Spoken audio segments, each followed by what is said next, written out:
ದೇವರ ಪರಿಶುದ್ಧ ನಾಮಕ್ಕೆ ಸ್ತೋತ್ರವಾಗಲಿ. ಕರ್ತನಲ್ಲಿ ಪ್ರಿಯರೇ, ಇಂದು ನಾವು ಕೀರ್ತನೆ 91ನೇ ಅಧ್ಯಾಯದ ಬಗ್ಗೆ ತಿಳಿದುಕೊಳ್ಳೋಣ. 91ನೇ ಅಧ್ಯಾಯದ ತಲೆಬರಹ ಈ ರೀತಿಯಾಗಿದೆ: ದೇವಾಶ್ರಿತನು ಸುರಕ್ಷಿತನಾಗಿರುವನು. ಕರ್ತನಲ್ಲಿ ಪ್ರಿಯರೇ, ಈ ಒಂದು ವಾಕ್ಯ ಭಾಗವು ನಮ್ಮೆಲ್ಲರಿಗೂ ತುಂಬಾ ಚಿರಪರಿಚಿತವಾಗಿದೆ. ಈ ಒಂದು ವಾಕ್ಯ ಭಾಗವನ್ನು ನಾವು ಆಗಾಗ ಓದುತ್ತಲೇ ಇರುತ್ತೇವೆ, ಕೇಳಿಸಿಕೊಳ್ಳುತ್ತಲೇ ಇರುತ್ತೇವೆ. ಯಾಕಂದರೆ ಆತನ ಆಶ್ರಯ ನಮಗೆ ಬೇಕು, ಆತನ ಕಾಪಾಡುವಿಕೆ ನಮಗೆ ಬೇಕು. ಆತನ ಆಶ್ರಯದಲ್ಲಿ ನಾವು ಸುರಕ್ಷಿತವಾಗಿ ಜೀವಿಸಬೇಕು ಎನ್ನುವಂತಹ ಹಂಬಲ ಇರುವುದರಿಂದ. ಕರ್ತನಲ್ಲಿ ಪ್ರಿಯರೇ, ಕೀರ್ತನೆ 91ನೇ ಅಧ್ಯಾಯ 1ರಿಂದ 16 ವಚನಗಳಲ್ಲಿ ದೇವರು ನಮಗೆ ಅಭಯವನ್ನು ನೀಡುತ್ತಾ ಹೋಗುತ್ತಾರೆ. ಪರಾತ್ಪರನ ಮೊರೆ ಹೊಕ್ಕಿರುವವನು ಸರ್ವಶಕ್ತನ ಆಶ್ರಯದಲ್ಲಿ ಸುರಕ್ಷಿತನಾಗಿರುವನು. ಅಂದ್ರೆ ಯಾರು ಸರ್ವ ಸಂಪೂರ್ಣವಾಗಿ ತಂದೆ ದೇವರನ್ನೇ ನಂಬಿ ಆತನನ್ನೇ ದೃಷ್ಟಿಸುತ್ತಾ ಇರುತ್ತಾರೋ ಅಂಥವರು ಸುರಕ್ಷಿತರಾಗಿರುತ್ತಾರೆ. ಮತ್ತು ಅದಲ್ಲದೆ ವಿಮೋಚನಾ ಕಾಂಡ 23ನೇ ಅಧ್ಯಾಯ 20ರಿಂದ ಮುಂದಿನ ವಚನಗಳಲ್ಲಿ ನಾವು ನೋಡುವುದಾದರೆ, ಇಗೋ, ದಾರಿಯಲ್ಲಿ ನಿಮ್ಮನ್ನು ಕಾಪಾಡುವುದಕ್ಕೂ ನಾನು ಗೊತ್ತು ಮಾಡಿರುವ ಸ್ಥಳಕ್ಕೆ ಕರೆತರುವುದಕ್ಕೂ ದೂತನನ್ನು ನಿಮ್ಮ ಮುಂದುಗಡೆಯಲ್ಲಿ ಕಳುಹಿಸುತ್ತೇನೆ. ನೀವು ಆತನಲ್ಲಿ ಲಕ್ಷ್ಯವಿಟ್ಟು ಆತನ ಮಾತಿಗೆ ಕಿವಿಗೊಡಬೇಕು. ಆತನಿಗೆ ಅವಿಧೇಯರಾಗಿರಬಾರದು. ಅವಿಧೇಯರಾದರೆ ನಿಮ್ಮನ್ನು ಕ್ಷಮಿಸಲಾರೆನು. ನನ್ನ ನಾಮ ಮಹಿಮೆ ಆತನಲ್ಲಿ ಇರುವುದು. ನೀವು ಆತನ ಮಾತನ್ನು ಶ್ರದ್ಧೆಯಿಂದ ಲಾಲಿಸಿ ನನ್ನ ಆಜ್ಞೆಗಳನ್ನೆಲ್ಲ ನಡೆಸಿದರೆ ನಾನು ನಿಮ್ಮ ಶತ್ರುಗಳಿಗೆ ಶತ್ರುವಾಗಿಯೂ ನಿಮ್ಮನ್ನು ಪೀಡಿಸುವವರನ್ನು ಪೀಡಿಸುವವನಾಗಿಯೂ ಇರುವೆನು.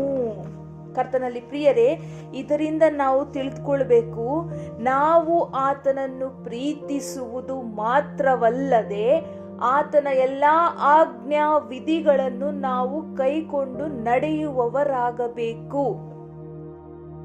ಬರೀ ಆತನ ಮೇಲೆ ಪ್ರೀತಿ ಇರೋದು ಮಾತ್ರ ಅಲ್ಲ, ಆತನ ಆಜ್ಞೆಗಳನ್ನು ನಾವು ಕೈಗೊಂಡು ನಡೆಯುವವರಾಗಬೇಕು. ಆಗ ಆತನು ನಮಗೆ ಬಂಡೆಯಾಗಿಯೂ ಕೋಟೆಯಾಗಿಯೂ ಇರುತ್ತಾನೆ. ಬರೀ ನಾವು ಆ ವಾಕ್ಯಗಳನ್ನ ಓದೋದು, ಸ್ವಾಮಿ ನನ್ನನ್ನು ರಕ್ಷಿಸು, ಸ್ವಾಮಿ ನನ್ನ ರಕ್ಷಿಸು ಅಂತ ಸ್ವಾಮಿ ಹೇಳಿದಂತಹ ಮಾತುಗಳನ್ನು, ಆತನ ಆಜ್ಞೆಗಳನ್ನು ಬಿಟ್ಟು ನಾವು ಜೀವಿಸುತ್ತಿರುವುದೇ ಆದರೆ ನಾನು ಕ್ಷಮಿಸಲಾರೆನು ಅಂತ ಅಲ್ಲಿ ಸ್ವಾಮಿ ಹೇಳಿದ್ದಾರೆ. ಇವೆಲ್ಲವುಗಳನ್ನ ನಾವು ಗಮನಿಸಬೇಕು.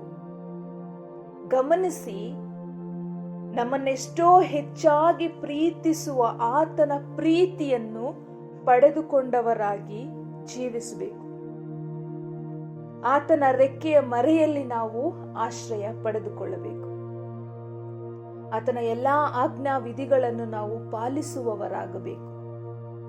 ಆಗ ಈ 91ನೇ ಅಧ್ಯಾಯದಲ್ಲಿರುವಂತಹ ಸರ್ವ ಸಂಪೂರ್ಣ ಆಶೀರ್ವಾದಗಳು, ಅಭಯಗಳು ನಮ್ಮ ಜೀವಿತದಲ್ಲಿ ನೆರವೇರುವುದು ಸತ್ಯ. ನಮ್ಮನ್ನು ಎಲ್ಲಾ ಬೇಟೆಗಾರನ ಬಲೆಯಿಂದಲೂ ಮರಣಕರ ವ್ಯಾಧಿಯಿಂದಲೂ ತಪ್ಪಿಸುವವನು ಆತನೇ. ಕರ್ತನಲ್ಲಿ ಪ್ರಿಯರೇ, ಇರುಳಲ್ಲಿ ಭಯ ಹುಟ್ಟಿಸುವ ಯಾವುದಕ್ಕೂ, ಹಗಲಲ್ಲಿ ಹಾರಿ ಬರುವ ಬಾಣಕ್ಕೂ, ಕತ್ತಲೆಯಲ್ಲಿ ಸಂಚರಿಸುವ ವಿಪತ್ತಿಗೂ, ಹಾನಿಕರವಾದ ಮಧ್ಯಾಹ್ನದ ಕೇಡಿಗೂ ಅಂಜ ಕಾರಣವಿಲ್ಲ. ನಿನ್ನ ಬಲಗಡೆಯಲ್ಲಿ 10,000 ಜನರು ಸತ್ತು ಬಿದ್ದರು, ನಿನಗೇನೂ ತಟ್ಟದು. ನೋಡ್ರಿ, ಇದರಲ್ಲಿ ಎಷ್ಟು ಅಭಯ ದೇವರು ನಮಗೆ ಕೊಡ್ತಾ ಇದ್ದಾರೆ.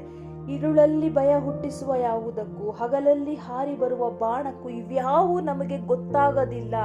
ನಮ್ಮ ಜೀವಿತದಲ್ಲಿ ನಮಗೆ ಸಂಭವಿಸುವಂತಹ ಕೇಡುಗಳು ಇವು. ಆದರೆ ಇದರ ಒಂದು ಆಲೋಚನೆ ಸಹಿತ ನಮಗೆ ಇರೋದಿಲ್ಲ, ಮುಂದೊಂದು ದಿನ ಇದು ನಮ್ಮ ಜೀವಿತದಲ್ಲಿ ಎದುರಾಗುತ್ತೆ ಅಂತ. ಆದರೆ ಯಾರ್ಯಾರು ಆತನ ಆಜ್ಞೆಗಳನ್ನು ಕೈಕೊಂಡು ಆತನಿಗೆ ತಲೆಬಾಗಿ ಆತನ ಮಕ್ಕಳಾಗಿ ಆತನು ಹೇಳಿದಂತಹ ಮಾತುಗಳನ್ನೆಲ್ಲ ನಡೆಸಿಕೊಂಡು ಹೋಗ್ತಾ ಇರ್ತಾರಲ್ಲ, ಅಂಥವರ ಜೀವಿತಕ್ಕೆ ಇದು ಎದುರಾದಾಗಲೂ ಅದಕ್ಕೆ ಅಡ್ಡಿಯಾಗಿ ಆತನು ನಿಲ್ಲುತ್ತಾನೆ. ತನ್ನ ದೂತರನ್ನು ನಮ್ಮನ್ನು ಕಾಪಾಡುವುದಕ್ಕಾಗಿ ತನ್ನ ದೂತರನ್ನು ಕಳುಹಿಸಿಕೊಡ್ತಾರೆ. ಹಾಗಾಗಿ ನಾವು ವಾಕ್ಯ ಕೇಳಬೇಕು, ಓದಬೇಕು, ಅದರಂತೆ ನಾವು ನಡೆಯುವವರಾಗಿರಬೇಕು. ಆತನ ಮಕ್ಕಳಾಗಿ ಜೀವಿಸಿದಾಗ ಖಂಡಿತವಾಗಿಯೂ ನಾವು ನಿರ್ಭಯವಾಗಿ ಜೀವಿಸಬಹುದು. ಈ ವಾಕ್ಯಗಳಂತೆ ತಂದೆ ದೇವರು ನಿಮ್ಮೆಲ್ಲರನ್ನು ಹೆಚ್ಚಾಗಿ ಆಶೀರ್ವದಿಸಿ ನಡೆಸಲಿ. ಆಮೇಲೆ